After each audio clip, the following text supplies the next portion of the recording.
Il fait toujours beau au-dessus des nuages, mais moi si j'étais un oiseau, j'irais danser sous l'orage, je traverserais les nuages comme le fait la lumière, j'écouterais sous la Espero que se pluie encuentren la bien. Hoy symphonie vamos a des hablar éclairs del trastorno límite de la ça. personalidad y la terapia más conocida para poder abordarlo, que es la DBT, la terapia dialéctica, ¿sí?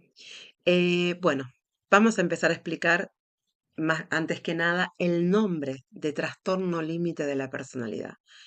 Bueno, si hay nombres horribles, ese es un nombre horrible, ¿no? Eh, que es un trastorno límite. La persona no tiene un límite, ¿sí? Básicamente creo que eso es lo que hay que poder diferenciar. En los años 40, cuando la terapia más extendida era la terapia psicoanalítica, sabemos que el psicoanálisis tiene una expresión dentro de la escuela francesa, la escuela inglesa y la escuela americana.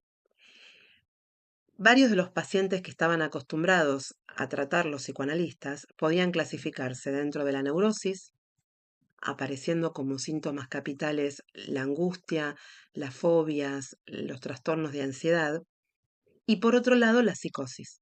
Como sabemos, en la psicosis hay una afectación del sujeto con la realidad. Pero empezó a crecer un número de pacientes que no podían ser clasificados ni como neuróticos ni como psicóticos. De ahí el término trastorno límite, límite entre la neurosis y la psicosis. También se los conoce como trastorno borderline o trastornos fronterizos. Bueno, en Europa se usa el CIE-10, que es un manual de psiquiatría, y en América se usa el DCM. Actualmente estamos cada 10 años, este DCM, que es un manual de psiquiatría, que es un compendio donde están todos los trastornos mentales. Nosotros usamos el DCM-5 en la actualidad. ¿Cuáles son los síntomas, los signos clínicos a través del cual podemos reconocer a alguien que tenga TLP? Esto es muy importante, no solamente para poder reconocer si nosotros tenemos un familiar, sino también si nosotros tenemos algo de esto, ¿sí? Em, bueno, uno de los síntomas capitales que aparecen en el trastorno límite es los sentimientos de vacío. Hay una dificultad en la construcción del sí mismo que viene desde la infancia, que empieza a tener su expresión en la adolescencia. Em, Estos sentimientos de vacío generan una gran inestabilidad emocional. La persona tiene accesos de ira, cuando se enoja como en demasía. Uno ve que el enojo es desproporcional a la causa, a la situación que puede haber generado ese enojo. De ahí la inestabilidad emocional. Hay comportamientos de impulsividad, de muchísima impulsividad, y la relación con los demás, lo que se siente hacia los demás, generalmente las personas con TLP cuando conocen a alguien tienden a idealizar a las personas.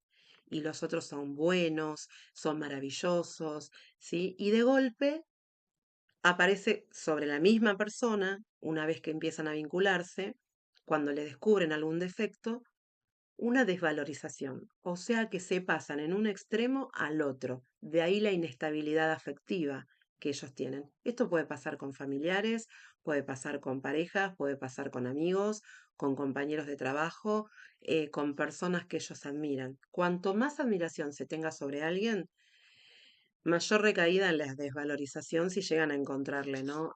Algún tipo de defecto, como es habitual que eso suceda. Por lo tanto, para ellos el mundo se vuelve bastante inestable y cuando se sientan decepcionados por alguien aparecen los sentimientos de vacío, estados pseudo depresivos, porque la depresión es de otro orden. Uno tiene la sensación de un sufrimiento. Acá lo que se siente es una especie de hueco emocional. La persona con TLP experimenta un hueco emocional. Bueno, obviamente cuando se está en la adolescencia hay fracaso escolar, en el trabajo cuando son adultos hay fracasos en la interacción social, dificultades para tener pareja o para sostener una pareja. En parte porque por esta inestabilidad emocional, los vínculos que se establecen son vínculos bastante caóticos, ¿sí? Además, ellos transitan esto con mucho desentusiasmo. A pesar de que las personas con TLP suelen tener miedo al abandono, lo que uno ve en la clínica es que son ellos a veces los que terminan abandonando, dejando a la pareja que tienen por temor a ser rechazados, por la manera en que ellos mismos se van como comportando y por esta cuestión de primero idealizar y el otro es todo y es maravilloso y estoy con el otro y me siento completo. Y de golpe el otro es un desastre, no me gusta. ¿Esto por qué se da con el TLP en la pareja? Porque generalmente en el campo de la neurosis, cuando uno se enamora desde un yo que busca otro yo. Al haber habido en el TLP una dificultad para poder construir el sí mismo, no se busca una pareja. Lo que se busca es un yo auxiliar que debiera funcionar en la medida. Y en la medida que el otro no responde a las necesidades de ser alguien que me complete ese déficit que yo tengo, que además no va a haber nadie porque es un déficit estructural, ¿sí? La manera en que ellos se enamoran, que en realidad no cuesta mucho poder enamorarse, es un enamoramiento absolutamente infantil que está destinado claramente al fracaso, ¿no?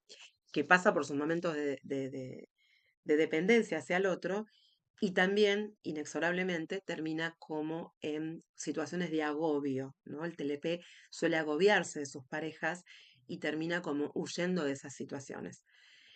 Lamentablemente, eh, muchas personas con TLP tienen ideas de suicidio, algunos hacen actings y otros incurren en lo que sería trastorno de consumo de sustancias, ¿sí? ¿Por qué? Porque la necesidad de evadirse, la imposibilidad de ver el mundo como es, porque si no el mundo se viene abajo, el mundo se desvanece, y ante eso la necesidad de poder anestesiarse, de poder tener una manera, un intermediario, a veces suele ser la sustancia, lo que a la larga lleva a poder complicar el cuadro. Lo que uno ve en la clínica es que muchas veces estos cuadros no vienen puros, sino que a veces el trastorno límite de la personalidad se combina con algún otro trastorno de personalidad, porque hay trastornos mixtos, ¿no? Puede haber personas que tienen un trastorno límite de personalidad combinado con un trastorno esquizoide o con un trastorno esquizotípico, que siempre ese tipo de situaciones empeora el pronóstico, complejiza mucho más la psicoterapia. Debo decir que lamentablemente se ha popularizado el término de toxicidad, ya lo he dicho otras veces, el término tóxico no es un término que pertenezca a la psicología científica. Sin embargo, vuelvo a decir, cada vez que nosotros escuchamos que alguien es tóxico, podemos darnos una idea de qué nos referimos, ¿no? Nos referimos a vínculos que se quedan estancados, en los que nos sentimos que no nos podemos realizar, personas que nos resultan sumamente problemáticas, ¿no? Muchas veces me ha pasado de tener pacientes de, de distintos géneros, de distintas identidades de género, que cuando me dicen yo tengo una persona que conozco que es bastante tóxica, refiriéndose a un familiar o a una pareja, cuando empezamos a hablar resulta ser que esa persona tiene trastorno límite de la personalidad. ¿Y esto por qué? Por la dificultad de tener vínculos placenteros y tranquilos, ¿no? Pero también digo que esto suele pasar cuando esta persona que tiene trastorno límite de la personalidad no está tratada, no hizo ningún abordaje, ¿sí?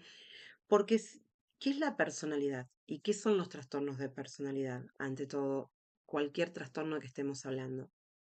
Cuando hablamos de personalidad, si bien en la adolescencia se empiezan a ver algunas em, marcas de lo que es el temperamento, algunas predisposiciones, la personalidad está formada cuando uno llega a la vida adulta. Entonces, cuando hablamos de personalidad, vamos a hablar de un patrón estable, de una forma de ser, de gustos, de preferencias, de mecanismos, de estilos comportamentales, que son idiosincráticos, es decir, que forman parte de la identidad de uno, que no se pueden cambiar fácilmente, en parte porque hemos llegado a la vida adulta. Pero, ¿qué significa que la personalidad, que esa impronta subjetiva que uno tiene, le hace trastorno?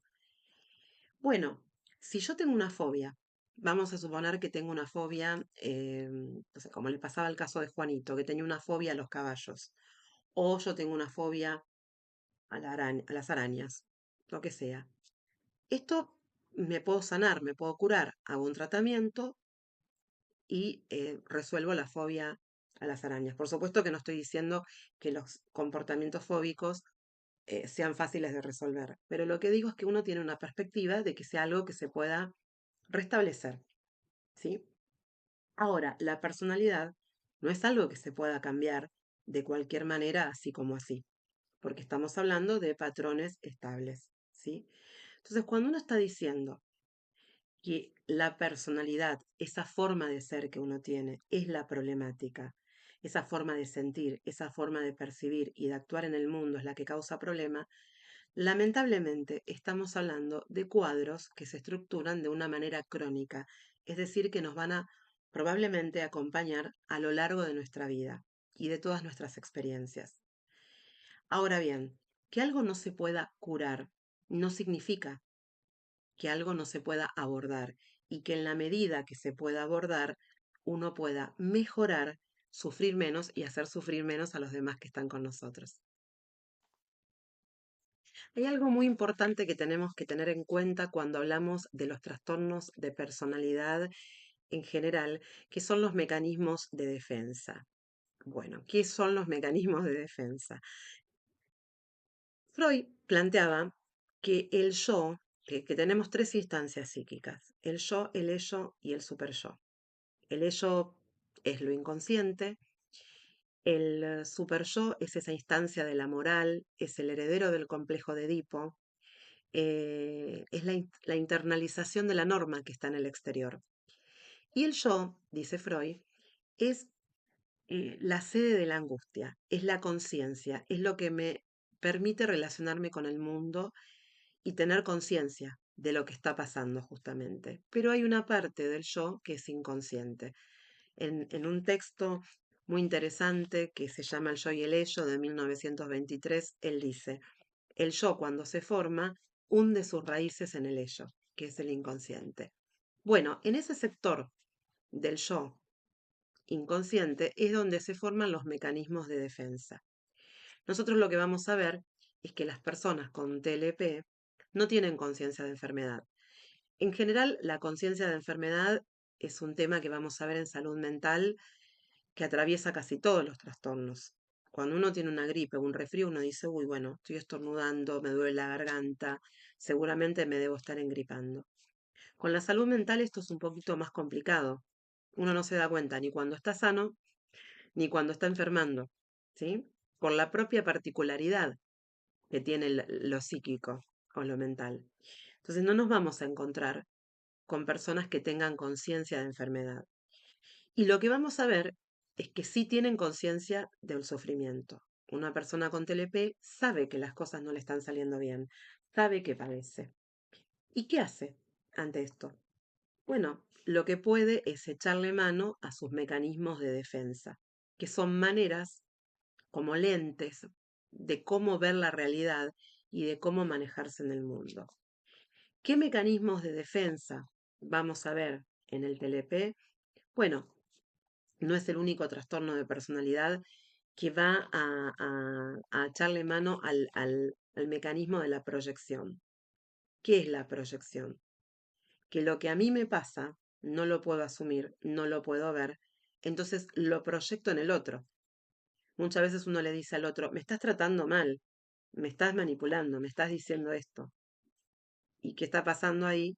Que es la propia persona con TLP que está haciendo eso y se lo proyecta al otro, ¿sí? Puede ver en el otro lo que en realidad está haciendo él mismo, ¿no? O ella misma. Eh, Otro mecanismo que uno ve un montón es la disociación, ¿sí? Es y el aislamiento ante situaciones que generan mucho estrés y la persona tendría que estar, se disocia, se separa, se aísla, se va a otro lugar, se separa de los demás, cuando muchas veces es necesaria su presencia para que preste colaboración, para que ayude, ¿sí? Es decir, cuesta mucho poder contar con las personas que tienen TLP cuando alguien tiene un problema, ¿no? Porque están como que el problema lo tienen ellos y son los demás los que lo tienen que ayudar. A ellos les cuesta mucho, porque hay un déficit también en la empatía, poder ayudar y dar la ayuda que el otro necesita. Ellos dan lo que consideran que el otro puede recibir, que no es necesariamente lo que el otro necesita. Y por eso hay tantos problemas en todo lo que tiene que ver con lo interpersonal, tanta desconformidad, tanta disrupción con el TLP funcionando en determinados contextos de trabajo, de familia, de pareja, ni que hablar cuando ellos mismos tienen hijos, ¿no? La imposibilidad de asumir con roles materno o paterno, ¿no? Una gran dificultad. Otro mecanismo bastante importante es el trastorno en lo contrario. Por esto que decíamos antes, las personas, un objeto de deseo, a veces pasa de una total idealización a una total desvalorización. Y ahí vemos pasar del amor al odio, del odio al amor, sin solución de continuidad, rápidamente, ¿no? Bueno, eso justamente, ese mecanismo de defensa, genera inestabilidad emocional y la inestabilidad emocional genera la disrupción, el acting, muchas veces que tiene... Bueno, ¿cuál es la buena noticia que tenemos cuando hablamos del trastorno límite de personalidad? La buena noticia es que a partir de los años 80 se creó una terapia específica para los trastornos límites de personalidad y para la desregulación emocional. ¿Y quién la creó? Después les voy a contar algo, pero lo voy a dejar para el final de su creadora.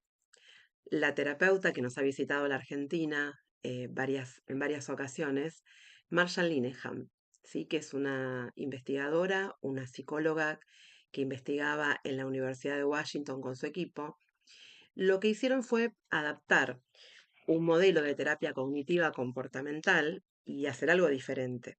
Como les había dicho, los pacientes con TLP no funcionaban bien con psicoanálisis, pero tampoco con la terapia cognitiva comportamental. ¿Por qué? Porque la terapia cognitiva comportamental es un modelo terapéutico que hace mucho énfasis en el cambio y la posibilidad de que un paciente con TLP tuviera adherencia al tratamiento, que pudiera bancar la crítica del terapeuta, las tareas y hacer y frustrarse con los ejercicios y que las cosas no salieran, hacía que terminara abandonando los tratamientos. Y era poco reforzante para el paciente y también poco reforzante para los terapeutas cognitivos comportamentales, ¿no? De esta manera.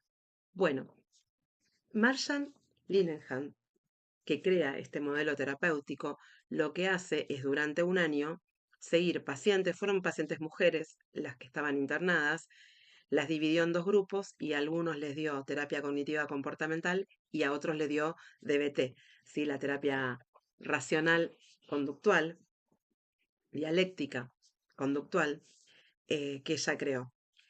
Bueno, lo que se vio es que tuvieron mejores resultados con este nuevo modelo terapéutico. ¿En qué consiste la terapia dialéctica conductual? Es bastante interesante. Primero que nada, cuando hablamos de dialéctica, hablamos de un diálogo. ¿Cuáles son los polos que están en diálogo? Por un lado, la aceptación y por otro lado, el cambio.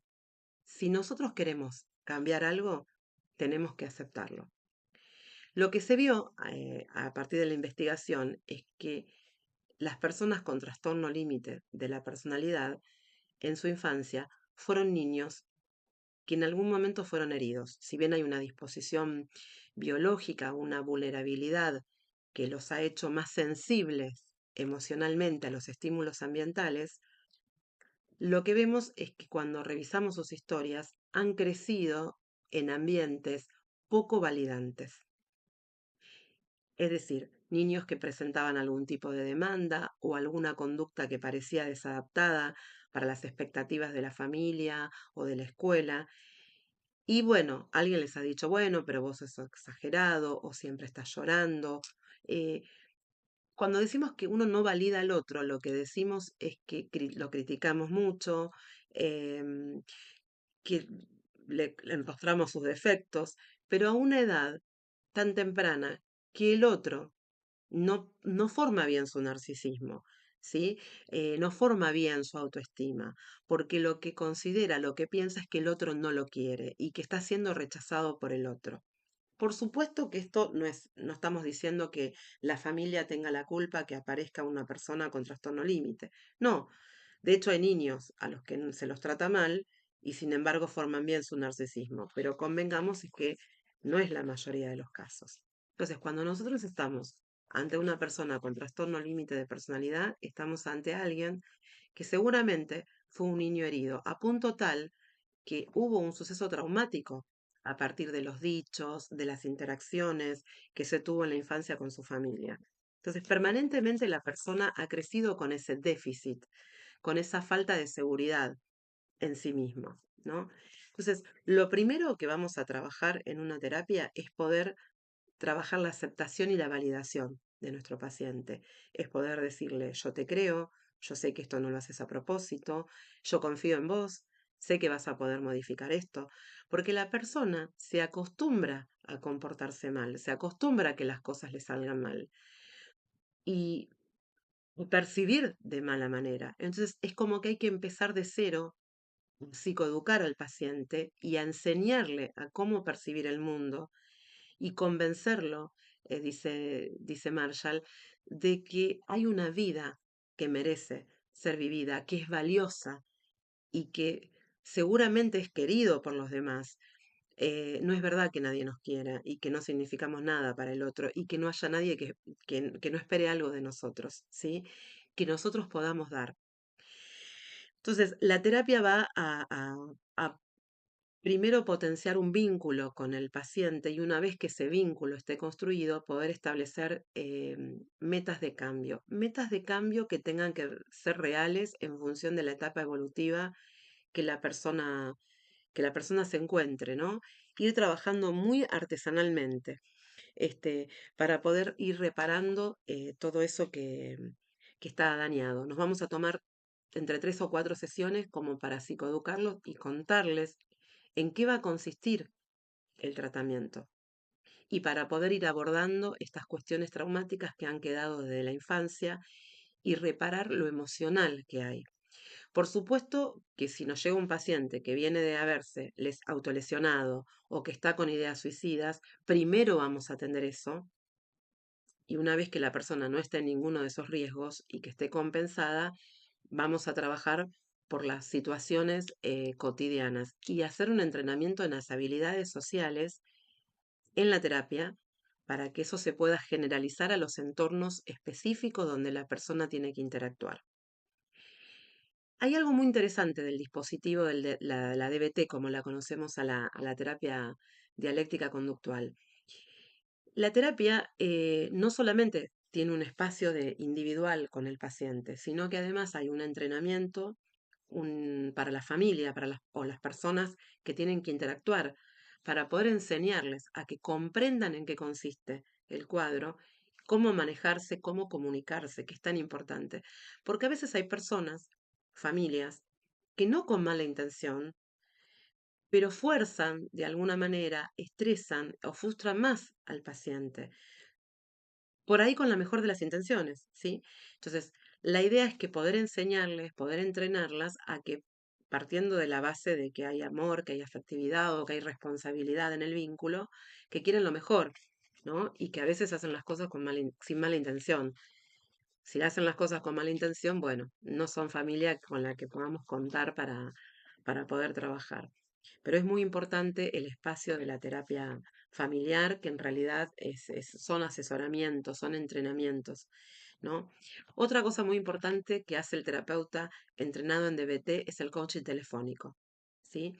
El coaching telefónico, es decir, poder llamar a nuestro paciente o que nuestro paciente nos pueda llamar por teléfono, tiene que ver con que si se encuentra en una situación de crisis o en una situación problemática donde no puede poner en juego la habilidad que aprendió en la terapia porque se siente muy estresado, pueda llamar también al terapeuta.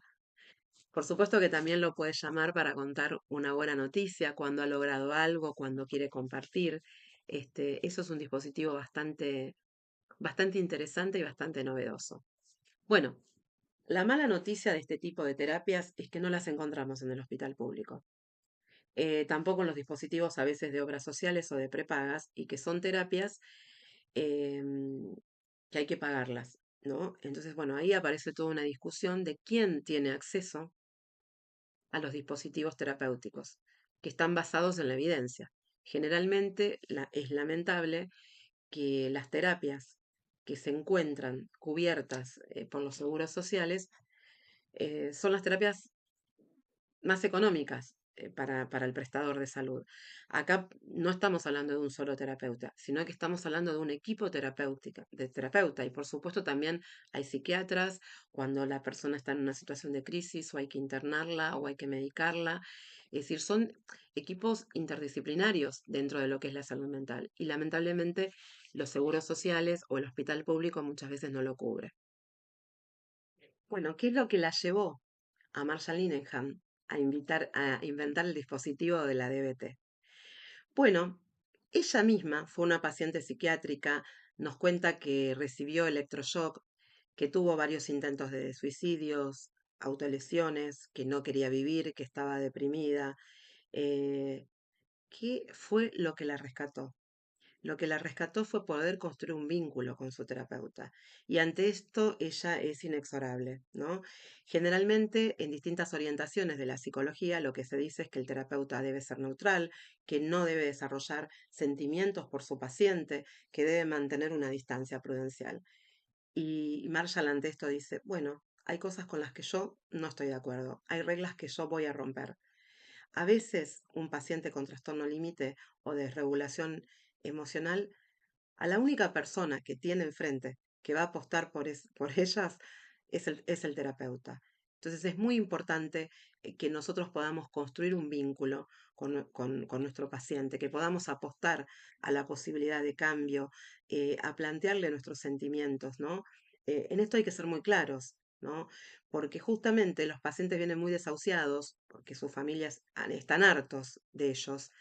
Entonces, ella lo que dice es, bueno, a mí mi terapeuta me salvó. Y no solamente eso, me motivó para que yo fuera terapeuta, para que yo estudiara, para que yo investigara un método para poder ayudar a las personas que no tenían ganas de vivir. Hay algo muy importante que tenemos que recordar. Durkheim, el sociólogo francés, tiene un libro justamente sobre el suicidio. Y esto es muy importante porque los psicólogos estamos acostumbrados a pensar el suicidio como algo del orden de lo individual, como algo del orden de lo íntimo, ¿no? Pero en realidad esto no es tan así. Sí, se experimenta como algo subjetivo, como algo personal. No tengo ganas de vivir. Pero para que una persona no tenga ganas de vivir, en realidad lo que le está pasando es que no tiene confianza en el otro, que no tiene confianza en el lazo social, que la desesperanza es tal que va a buscar un alivio de sí mismo, pero por sobre todo un alivio del mundo, ¿no? Entonces, el suicidio no debe ser una preocupación subjetiva solamente de las familias que tienen a alguien con recaídas, con autolesiones, sino que debe ser una preocupación social. Yo sé que esto a veces puede ir a contrapelo porque estamos en un mundo donde pareciera ser que lo que reina es la crueldad, que el otro no existe, eh, que las personas son tóxicas, entonces tenemos que huirle. Pero eso no es así, porque no hay una persona que no tenga algo bueno para darnos, alguien de la cual no podamos esperar nada, y que no pueda recibir nada de nosotros. Por lo tanto, a veces antes de hacer alguna crítica, debiéramos pensar qué estamos diciendo, a quién le estamos diciendo, qué queremos buscar con eso.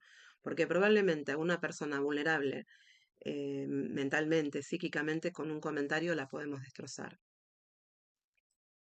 Bueno, seguramente nos quedarán muchos interrogantes. Es la idea generar la preocupación y la reflexión para poder seguir pensando sobre algunos cuadros em, que nos suscitan mucha movilización interna, ¿no? Pero que, bueno, estamos aprendiendo entre todos cómo manejarlos. Bueno, espero sus comentarios, que por supuesto os voy a contestar uno por uno. Les mando un saludo. Il fait toujours beau au-dessus des nuages, mais moi si j'étais un oiseau, j'irais danser sous l'orage, je traverserais les nuages comme le fait la lumière, j'écouterais sous la pluie la symphonie des éclairs. Dès sa plus tendre enfance, elle ne savait pas parler autrement.